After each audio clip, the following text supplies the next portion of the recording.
আসসালামু আলাইকুম প্রিয় শিক্ষার্থীবৃন্দ।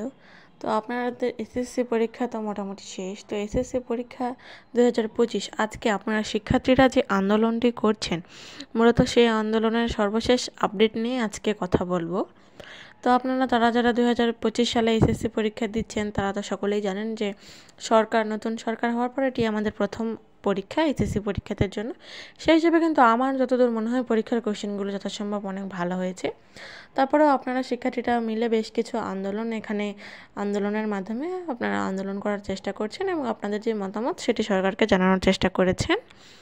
তো আপনারা মূলত একটি স্মারকলিপি লিখে সরকারকে জমা দিয়েছেন, যেহেতু আজকে শনিবার। তো শনিবারে বেশ কিছু শিক্ষা প্রতিষ্ঠানে ব্যবহারিক পরীক্ষা চালু ছিল, কিন্তু তাছাড়া যে সমস্ত শিক্ষা মন্ত্রণালয় বা যে ধরনের প্রতিষ্ঠানগুলো সরকারি সেগুলো সম্ভবত আজকে বন্ধ ছিল, যেহেতু আজকে শনিবার ছিল।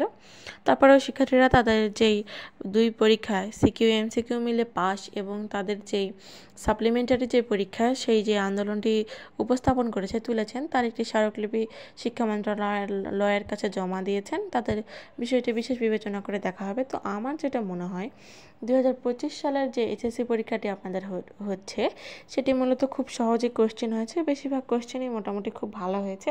দু একটা কোশ্চেনের ক্ষেত্রে এমসিকিউ জিনিসটা একটু হালকা টাফ হয়েছে, হালকা একটু কঠিন হয়েছে, তাছাড়া মোটামুটি সব কোশ্চেনই সুন্দর হয়েছে।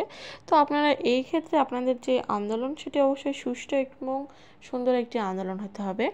এক্ষেত্রে আপনারা স্টুডেন্ট হিসেবে আপনাদেরকে অবশ্যই সরকারের সাথে আপনাদের দাবি নিয়ে কথা বলতে হবে। এছাড়া বাইরের বা বিশৃঙ্খলা কোনো কিছু সৃষ্টি করা যাবে না, যাতে জনগণের উত্তপ্ত হয় বা জনগণের যেই অসুবিধা হয় এরকমভাবে আন্দোলনটি করা যাবে না। তো আন্দোলনের সেই স্মারকলিপিটা লিখে তারা জমা দিয়েছেন এবং সরকার এই বিষয়ে সিদ্ধান্ত জানাবেন বলে বলেছেন। তো আমার যেটা যতদূর মনে হয় আপনাদের সাপ্লিমেন্টারি পরীক্ষাটি না নেওয়াই ভালো।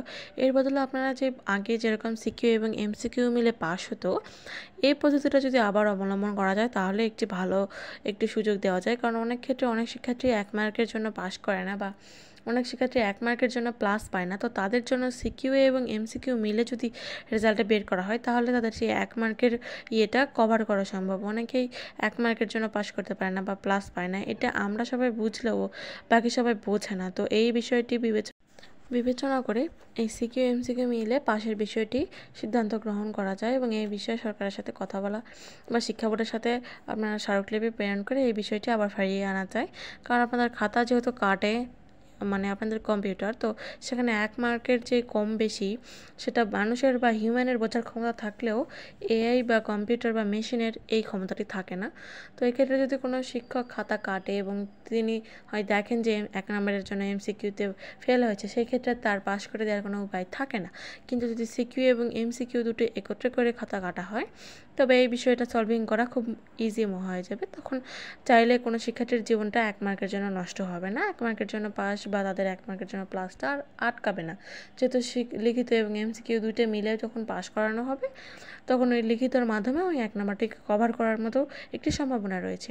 তাই আপনারা যদি আন্দোলন করতে হয় তাহলে আপনারা এই বিষয়টা মাথায় রেখে আন্দোলন করুন শান্তশিষ্টভাবে, যাতে আপনাদের এই সিকিউ এমসিকিউ মিলে একসাথে পাস করা হয়, একসাথে পাসের ব্যবস্থাটি করা